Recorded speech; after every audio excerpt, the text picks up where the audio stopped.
Assalamualaikum warahmatullahi wabarakatuh. Halo Bapak, Ibu, dan rekan-rekan sekalian.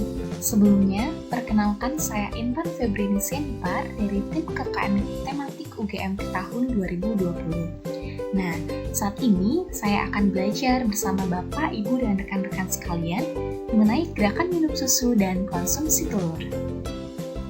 Sebelumnya, urgensi dari hal ini adalah kenapa sih kita harus minum susu dan konsumsi telur? Sebenarnya apa sih manfaatnya untuk kesehatan tubuh kita?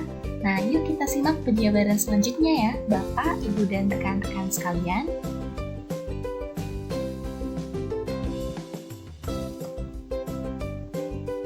Nah, sebelumnya ada pesan-pesan nih dari Bethany Frankel yang mengatakan bahwa your diet is a bank account. Good food choices are good investment.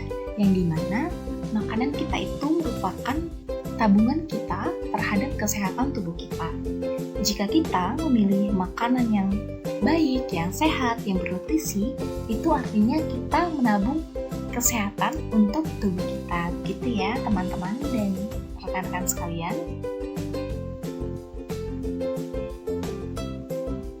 Nah, selanjutnya, sebenarnya apa sih kandungan dari susu itu? Susu secara alami mengandung nutrisi penting untuk kesehatan tubuh, seperti protein, kalsium, kalium, fosfor, yodium, vitamin B2, dan vitamin B12. Wah, banyak banget ya ternyata nutrisi dalam susu ini ya, Bapak, Ibu, dan teman-teman sekalian.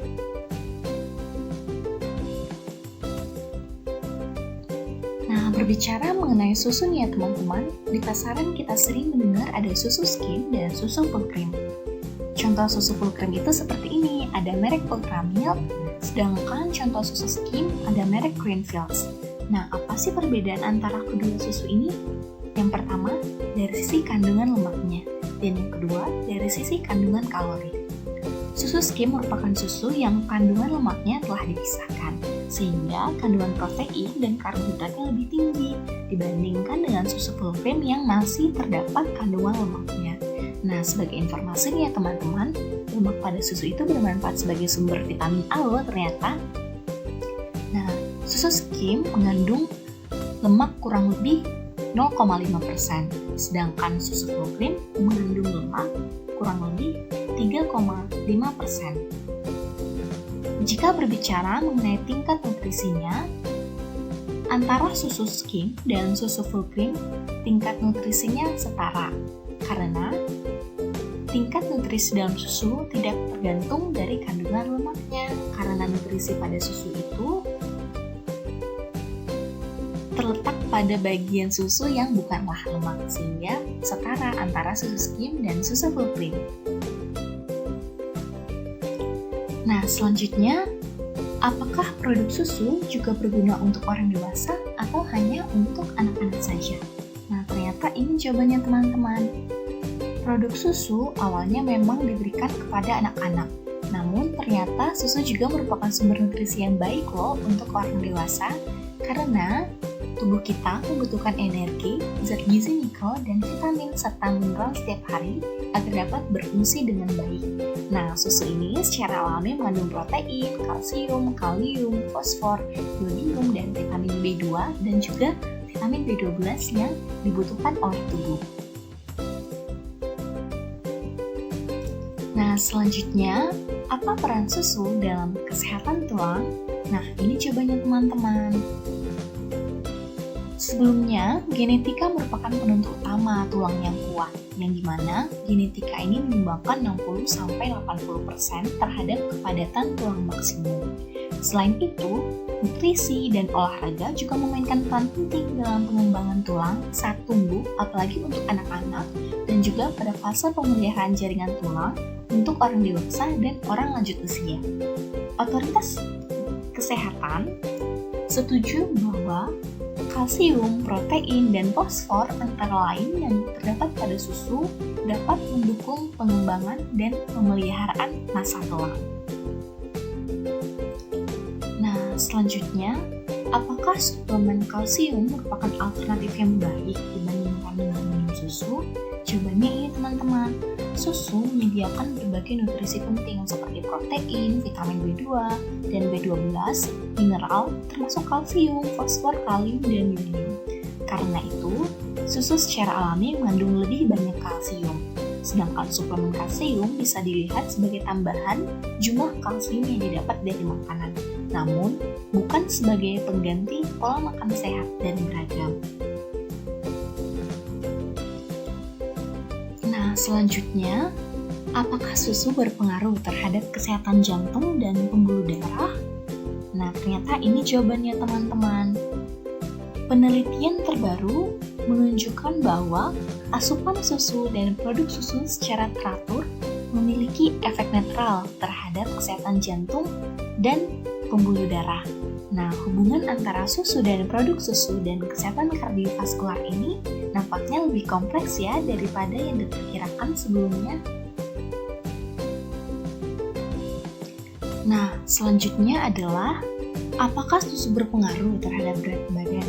Karena banyak info yang beredar di luar bahwa susu katanya berpengaruh terhadap berat badan. Ternyata hal ini tidak sepenuhnya benar ya, teman-teman dan Bapak Ibu sekalian. Penelitian menunjukkan bahwa konsumsi susu dan produk susu memiliki pengaruh netral terhadap berat badan. Hal ini bisa dijelaskan dengan nutrisi pada susu, seperti protein dan kalsium, di mana protein berkontribusi terhadap pertumbuhan dan pemeliharaan massa otot. Konsumsi susu sebagai bagian dari diet yang bervariasi juga berkontribusi pada tubuh sehat bagi anak-anak dan remaja. Sehingga dengan diet yang sehat, kita tidak perlu khawatir untuk menjadi gemuk karena mengkonsumsi susu ya. Nah, selanjutnya berbicara mengenai rumor-rumor susu ya, teman-teman. Ada yang mengatakan bahwa jika kita mengkonsumsi susu, maka dapat memicu timbulnya jerawat. Apakah hal ini benar? Apakah jerawat dapat timbul karena minum susu? Ternyata ini jawabannya teman-teman. Tidak ada bukti ilmiah yang meyakinkan untuk hubungan antara susu dan jerawat pada kulit. Ini tidak hanya berlaku untuk susu juga ya, tapi juga untuk semua makanan. Jerawat lebih mungkin disebabkan oleh faktor genetika, faktor lingkungan, hormon, dan tipe kulit. Sehingga, Asosiasi Ahli Dermatologi Profesional tidak memberikan saran nutrisi khusus untuk perawatan bintik-bintik pada kulit. Sehingga jika kita mengkonsumsi susu tidak berpengaruh terhadap timbulnya jerawat ya, teman-teman sekalian. Nah, selanjutnya adalah apa peran produk susu pada nutrisi yang berkelanjutan dan sehat? Yang pertama, dampaknya terhadap lingkungan. Dampak lingkungan dari rantai produk susu secara umum dapat dibagi menjadi dampak lingkungan karena produksi susu mentah oleh sapi, pengangkutan susu ke pabrik, dan pengolahan susu menjadi produk susu. Nah, pengaturan penggunaan pupuk kandang dan peningkatan produktivitas ini ternyata dapat mengurangi dampak lingkungan pada rantai produksi susu loh ternyata. Dan yang kedua, penggunaan lahan dan pakan sapi. Nah, di mana sapi mengubah rumput yang tidak dapat dicerna oleh manusia menjadi susu dengan banyak nutrisi dan protein berkualitas tinggi yang sesuai untuk dikonsumsi oleh manusia, sehingga mengurangi lahan-lahan gambut yang dimana lahan gambut ini hanya dapat ditumbuhi oleh rumput saja. Kemudian dari segi pakan sapinya yang dimana kurang dari 10% pakan sapi yang sesuai untuk dikonsumsi manusia, sisanya hanya sesuai untuk hewan, sehingga jumlah protein yang dihasilkan oleh sapi adalah 4,38 kali jumlah protein yang ditambahkan melalui pakan, dihitung berdasarkan produksi susu pertama. Wah, ternyata peran produksi ini sangat tinggi ya terhadap lingkungan dan juga lahan dan pakan sapi. Nah, ternyata banyak banget ya manfaat dan fakta-fakta menarik mengenai minum susu ternyata. Sehingga sangat dianjurkan untuk kita mengkonsumsi susu secara teratur dan untuk memenuhi kesehatan tubuh kita. Pola makan yang bervariasi dan seimbang merupakan prasyarat untuk kesehatan yang baik. Nah, sebagai sumber nutrisi alami, susu berkontribusi pada diet sehat dalam semua tahap kehidupan. Jadi jangan ragu-ragu untuk mengkonsumsi susu ya, Bapak, Ibu, dan teman-teman sekalian. Nah, selain ada susu, juga ada telur loh yang ternyata bermanfaat banget buat kesehatan tubuh kita. Kenapa sih kita harus mengkonsumsi telur ini? Nah, yuk kita simak penjelasan-penjelasannya ya, Bapak, Ibu, dan rekan-rekan sekalian.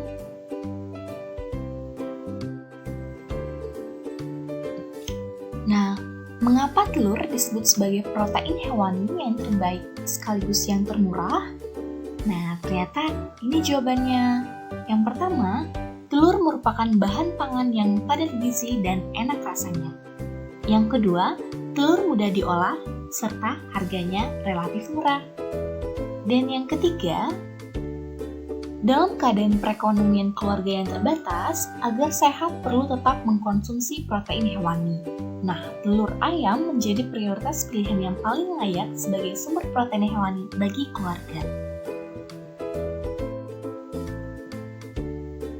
Nah, berbicara mengenai telur, apa saja kandungan gizi di dalam telur?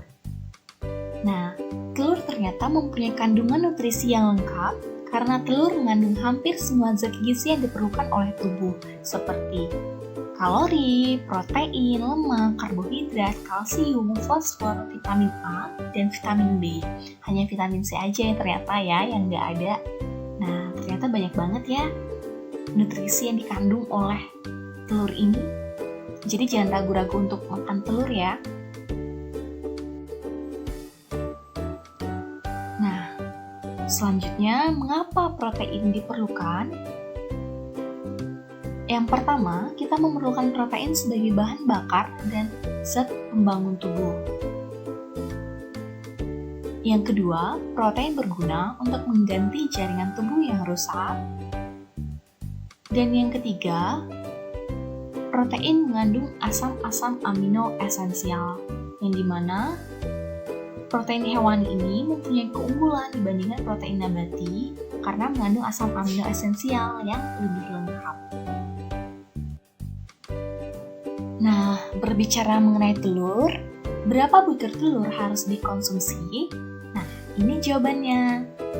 Masyarakat tidak perlu khawatir mengkonsumsi telur, karena kandungan kolesterol dalam satu butir telur sekitar 200 mg.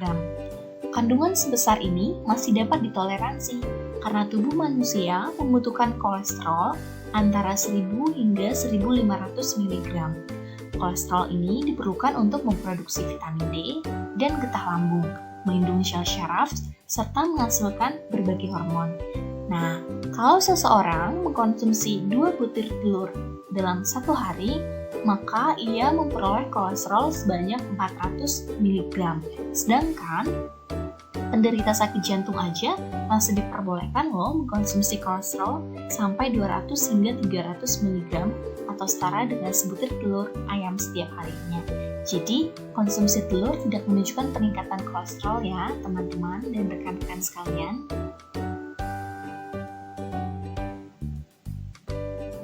Nah, selanjutnya fakta apa aja sih tentang telur? Nah, yang pertama, telur merupakan makanan terbaik setelah susu. Semua makanan mengandung protein tinggi atau rendah dalam 100 gramnya tergantung pada kadar airnya. Artinya, jika mengkonsumsi susu sebanyak 100 cc dibanding telur 100 gram, maka tentu saja nilai gizinya lebih baik telur ayam. Ini karena susu lebih banyak mengandung kadar air daripada telur. Telur merupakan sumber protein hewani yang terbaik dan sekaligus yang termurah, tidak perlu diragukan lagi loh. Yang kedua, fakta mengenai makan telur setiap hari. Cukup banyak orang tua memang yang tak membolehkan anaknya mengkonsumsi telur setiap hari. Mereka khawatir gara-gara hobi makan telur, kadar kolesterol dalam darah anaknya meningkat secara drastis dan menimbulkan gangguan atau penyakit serius. Nah, pandangan ini tentu saja keliru ya, apalagi jika diterapkan pada anak-anak Indonesia. Pasalnya, pola makan mayoritas anak Indonesia masih kurang baik. karena jarang minum susu. Sementara makan daging pun belum tentu seminggu sekali. Nah, di samping itu, kandungan total kolesterol dalam sebutir telur masih di bawah kebutuhan kolesterol per hari. Nah, kalau telur pun dijauhi, juga masih sangat mungkin kekurangan gizi bakal menjadi masalah serius bagi generasi penerus. Oleh sebab itu, tidak perlu khawatir untuk mengkonsumsi telur setiap hari ya. Dan fakta yang ketiga, telur merupakan conditioner terbaik. Nah, conditioner ini yang biasa untuk rambut itu teman-teman. Conditioner memang ada kaitannya dengan protein dan zinc, seperti yang banyak diiklankan oleh banyak produk shampoo. Nah, kurangnya asupan protein akan menimbulkan gangguan dan aneka masalah rambut, dari rambut rontok, bercabang, kemerah-merahan, mudah patah, dan sebagainya. Tidak heran bila orang yang melakukan diet ketat dengan membatasi asupan lemak dan protein, rambutnya jadi gampang rontok. Oleh karena itu, konsumsilah telur supaya rambut sehat dan kuat. Nah, apa yang penting untuk diketahui mengenai telur ini? Nah, yang pertama, pada setiap sel tubuh, protein merupakan bagian yang sangat penting. Sekitar 50% dari berat ring sel adalah protein. Yang kedua, protein merupakan bahan utama untuk pembentukan enzim, plasma darah, sel darah, zat kekebalan tubuh, dan lain-lain. Telur adalah sumber protein penting karena mengandung asam amino esensial dan mempunyai daya cerna yang tinggi. Yang ketiga, sebutir telur hanya mengandung 260 mg kolesterol. Jumlah ini tidak menaikkan kadar kolesterol dalam darah. Jadi, persepsi makan telur menyebabkan kolesterol tinggi sangat tidak tepat. Dan yang keempat, telur bukan merupakan penyebab bisulan. Nah, kasus bisulan bersifat sangat individual. Bisul merupakan suatu peradangan pada kulit yang biasanya mengenai folikel rambut dan disebabkan oleh kuman Staphylococcus aureus. Jadi tidak ada hubungan antara makan telur dengan penyebab bisulan ya, teman-teman. Nah, bagaimana sih tips memilih telur? Nah, ada dua tips nih. Yang pertama, pilihlah telur dengan cangkang atau kulit telur yang bersih, utuh atau tidak retak, permukaannya halus, warna kulit telur homogen atau tidak bernoda, bentuk normal dan tidak berbau. Yang kedua, telur sebaiknya dikemas dalam kantong plastik bersih dan terpisah dengan bahan makanan masak. Nah, bagaimana cara penanganan dan penyimpanan telur yang baik? Ada 3 poin. Yang pertama, telur yang dicuci dengan air bersih sebelum disimpan dalam lemari pendingin atau kulkas akan tetap baik sampai sekitar 14 hari atau sekitar 2 minggu. Nah, yang kedua, simpanlah telur pada tempat yang bersih, ventilasi cukup dengan suhu di bawah 15 derajat Celcius dan kelembapan 75 hingga 90%. Jadi, telur cocok untuk disimpan pada lemari pendingin. Yang ketiga, telur sebaiknya disimpan pada baki telur atau egg tray yang bersih dan telur yang baik disimpan terpisah dengan telur yang rusak. Nah, selanjutnya bagaimana nih cara memasak telur yang benar? Yang pertama, pemasakan telur sebaiknya dilakukan secara sempurna pada suhu minimal 85 derajat Celcius selama minimum 1 menit agar telurnya masak ya. Yang kedua, hindari mengkonsumsi telur dalam keadaan mentah. Dan yang ketiga, apabila kita merebus telur setengah matang, harus pada suhu minimal 70 derajat Celcius agar kuman-kumannya mati. Nah, sekarang tibalah kita di penghujung penjelasan gerakan minum susu dan konsumsi telur. Nah, kita sudah tahu kan ternyata banyak banget manfaat dari konsumsi telur dan susu. Jadi, jangan ragu-ragu untuk minum susu dan konsumsi telur ya, Bapak, Ibu, dan teman-teman sekalian. Demikian video ini disampaikan, semoga bermanfaat. Salam pangan sehat untuk kita semua. Jangan lupa minum susu dan konsumsi telur ya.